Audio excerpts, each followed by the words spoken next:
Yo, what's up, guys? Welcome to Trippy Commentaries. Thanks for joining us for the WrestleMania 35 recap. The historic event is in the books. We have a lot to talk about, including Becky Lynch now getting the double championship. Let us know what you guys think in the comments section below. I'm RJ. Retro Brett is in the house as well. What's up, fellas? Let's get down to it. Let's get into it.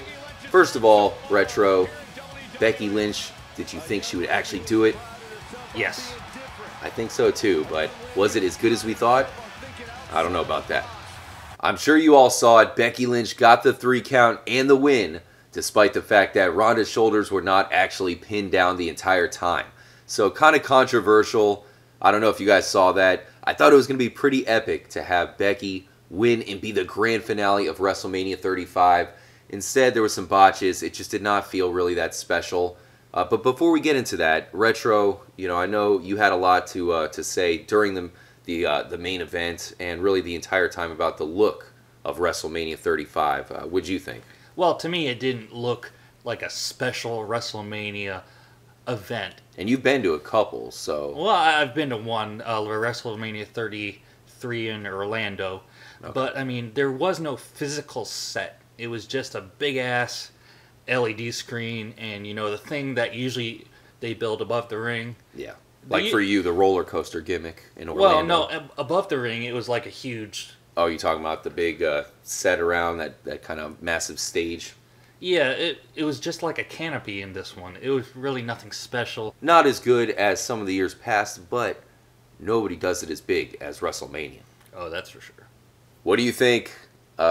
Looks like there was definitely some botching going on, but as a match in whole, what's your opinion? I think it was a very strange, abrupt finish to the match. Mm-hmm. This was one of the better matches of the evening. I mean, most of the matches were squash matches. They were extremely short. Yeah, as I said before, I thought it was going to be a little bit more grand to have Becky win and then hold those 2 belts. It looked cool and all, but the match just had too much botches. I hate to say it. This was a main event for the ladies, the first time ever, and it just wasn't as good as some of the other matches. I hate to be, negative about it because it was still great. I'm a huge Becky Lynch fan, but oh yeah, definitely. It wasn't really as clean as some main events in the past. Well, I mean, this match didn't go down the way I thought it was going to go down. I mean, a couple weeks prior to the match, when Charlotte won the title from Asuka, I was like, okay, well then they're going to have a 2-fall match. Mm-hmm. But no, they didn't do that. I thought my idea was better, than the way they went. So they went 1 fall, winner take all. That's kind of stupid. Yeah, we'll see what happens now going forward. One thing I did want to mention before we move on is, as much as I like Becky's entrance theme, I think that, maybe now that she's the champ, she can go with more of a badass persona. I remember once she walked in to Stone Cold's intro, and I thought she pulled it off, and I just think that might be a better look for her now that she is the true champ. But I know there's a lot of Becky Lynch fans out there just like me, including you as well, Retro, so it's going to be exciting to see what she does moving forward, and we are going to be at next year's WrestleMania. Hopefully she's even bigger by then. All right, the Beast Slayer, Seth Rollins, defeated Brock Lesnar. Were you surprised? Well, I was surprised that this was the first match of the night. I mean, to have one of the biggest matches of the night be the first. Well, it probably would have been the main event at any other WrestleMania, and what happened was Paul Heyman came out and said that, hey, we got to do this right away. I thought it was a smart play, if you can't have this one be the main event. 3 curb stomps, and Rollins won. Yeah, there was some German suplexes in there. Yeah, that was, 3 or 4? He didn't do very many. Yeah, not like we've seen in the past. And it was the triple curb stomp, which can say that knocked out Lesnar and put the new belt, or put the belt in the new champ's hands. And I think Seth Rollins is a fitting champ. Really looking forward to having, someone who's going to be at these events, most likely Raw. I know they're about to have the Superstar shakeup, but I'm guessing Rollins will be at a lot of Raws, and we can look forward to that. My favorite match of the night was AJ Styles vanquishing Randy Orton. What do you have to say about this one, Retro? Well, that's a very good choice for your favorite match of the night. It was a good one. It was an exciting match. It was back and forth. The RKO came out of nowhere, so I predicted that Randy Orton was going to win because of that RKO. So to see AJ Styles survive the RKO, come back with the phenomenal forearm, and take the win. This was one of the true matches of the night. It was back and forth. It wasn't just one-sided. Mm-hmm. It wasn't a gimmick match, straight up, and it kind of felt like an Attitude Era match to me. The Usos retain their championship belt. Unfortunately, I think it should have went to the Bar. A little bit more impressive in my personal opinion. The Usos have been around for a while, and they're usually touting those belts. Do you think that they deserve this win? Well, I mean, the same thing could be said for the Bar. But this match was pretty exciting for me because it featured a number of pretty classic moments, all of which, incidentally, involved the Bar. I mean, you had Cesaro swinging for, what, yeah, 3 or 4 minutes straight? Then you had this... I feel bad for Ricochet. Yeah, dude, he was probably a little woozy after that. Yeah. And you had this, what was it, double, triple powerbomb superplex thing? Yeah, I don't know what to call it. Quadruple bomb? Shane McMahon got a devastating beatdown, including a superplex from, I think, 15 feet up by The Miz. Yet he still won, as he fell on top. They were both unconscious, I think. And well, that was an accident that he won. Hey, it still counts. Well, this is one of the one-sided affairs that I was talking about earlier. I mean, Miz kicked the shit out of Shane McMahon. Surprisingly, because usually Shane McMahon is good for a heart-stopping moment, like him jumping off of somewhere. Yeah, he was literally begging for forgiveness before, falling down. And another part that was a little bit strange was he once again attacked his father, Mr. Miz Sr. or whatever. So that's what pretty much triggered The Miz. And I don't know if they're maybe trying to put The Miz over as a face these days. It's a little bit odd because I think he's pretty much entrenched as a heel for most of us diehard fans. But no, nonetheless, once again we had a stunt from Shane McMahon in the WrestleMania. He wins, and I'm sure we'll see another match in the next WrestleMania starring him as well. They did it. Huge shout out to all the Australian members of the Trippy community. The Iconics are bringing the championship home to Australia. So I know you didn't see that coming, Retro. I'm a huge fan of Billie Kay. There she is, looking good as she wins the match. Oh, Billie Kay and Peyton Royce are very fine.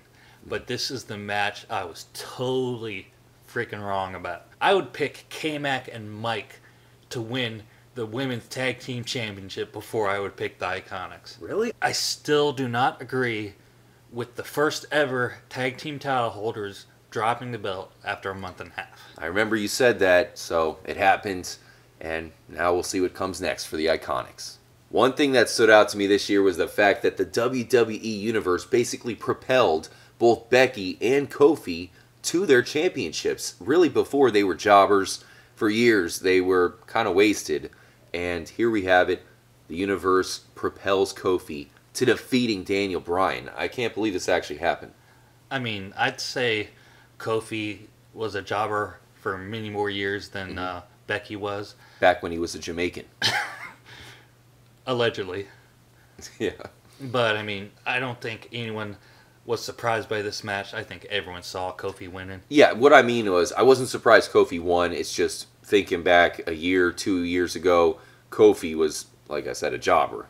He was losing to Santino and some pretty miserable other fighters out there. But that said, it's good to see him on this level.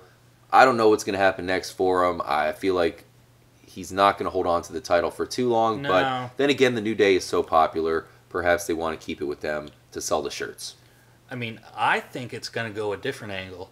I think it's a way to break up the New Day because one of them is probably going to get jealous. Aha. I could see that happen in Retro because if Big E wanted to fight Kofi, I mean, couldn't he say, hey, wait a minute, I could crush Kofi, I should be the champ for the entire night. I know a lot of people were tweeting from the event saying, hey, the new belt is here. So, some people took that as a spoiler. Maybe not, they might want to just have it on standby. And considering if it would have just stayed with Daniel Bryan, he would have had the hemp belt anyways. So it makes sense, but some people took it as a spoiler. Well, that and Big E's giant package. What? Oh, wait, the box. Okay. All yeah, right. I'm talking about the prison. Okay. Of course. It scared me for a second. Yeah, that was the box of the T-shirts. Buy yours today, kids. Are you optimistic about Roman Reigns' outlook after the win? I don't know. Are you worried that they're going to push him like they did before? I feel like they are, just because he's one of the, one of those fighters that is probably perfect to go against Seth Rollins. Even though they're buddies and they have the Shield, I think putting them against each other would be a good storyline. We had Elias come out to do his spiel. John Cena interrupted him, but surprisingly, he came back as the Doctor of Thugonomics, a personal favorite of the Trippy fan. We've actually used that theme during some of our wrestling coverage videos in the past. Hell. Yeah, man, one of my favorites. And maybe not everyone would love it, but man, it was pretty awesome. Who doesn't love the Doctor of Thugonomics, man? Another one of my favorite matches was Triple H versus Batista. It felt like an old school match, and really these guys are old too, so kind of put the old in old school. But that said, I thought it was the best entrances of the night. You have Triple H coming in on the Mad Max Mobile, and Batista made some sort of, a suited security guard entrance where he was protected on the way down to the ring. I think it was supposed to be a Shield type of deal.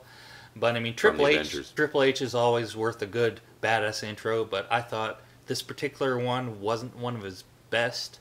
I like how he came through the screen. He was the only person who, I think, made use of that, where the screen came in, or came up, and then he rode through on his buggy there. But as far as the match is concerned, Triple H won. Well, it was a pretty brutal match, as we knew it would be. I mean, a no-holds-barred match. Torture was involved, I believe. Oh, yeah. That's putting it lightly. At one point, remember where I think I'm not sure if he got power-bombed. Basically, Batista got bombed onto the stairs, the steel stairs. And then he rolled off and got back up. And then went right into the pedigree. So Batista took a beating here. And then Ric Flair got involved a little bit. He gave Triple H another sledgehammer. Mm-hmm. At one point, there was 2 in the ring. Really rooting for Triple H hard here because we want him to continue to fight and have a match in front of our eyes at next year's WrestleMania. I know we've mentioned that a couple times, but man, come on. We can't have him retiring right before next year's grand WrestleMania with the pirate ship. Well, I mean, he is my favorite wrestler, so. Think about the entrance he can have in the pirate ship retro. What I thought was the most forgettable match of the night, Bobby Lashley was vanquished by Finn Balor. What do you think about this one? Really? That was your most forgettable match? I mean, do you have one that's more forgettable? Samoa Joe versus Rey Mysterio? Oh yeah, I forgot about that one. So did most people. There you have it. WrestleMania 35 is done gata. 1 through 10 retro, what's your final grade? 5. A 5? It's pretty bad. Average. I mean, the first half of the card was pretty good matches. The second half was rushed matches. Yeah. I'm going with a 7. Like you said, I like the beginning. Kind of ended off a little bit sloppy. A lot of botches, but hopefully next year's even better. Thanks again, guys. Do us a favor, hit the like button. Stay tuned, subscribe. And we got 2 more words for you on behalf of new WWE Hall of Famers DX, Retro Brett. Give them the 2 words. Suck it! I thought it was Stay Trippy. That's cool too. Suck it! Later, guys.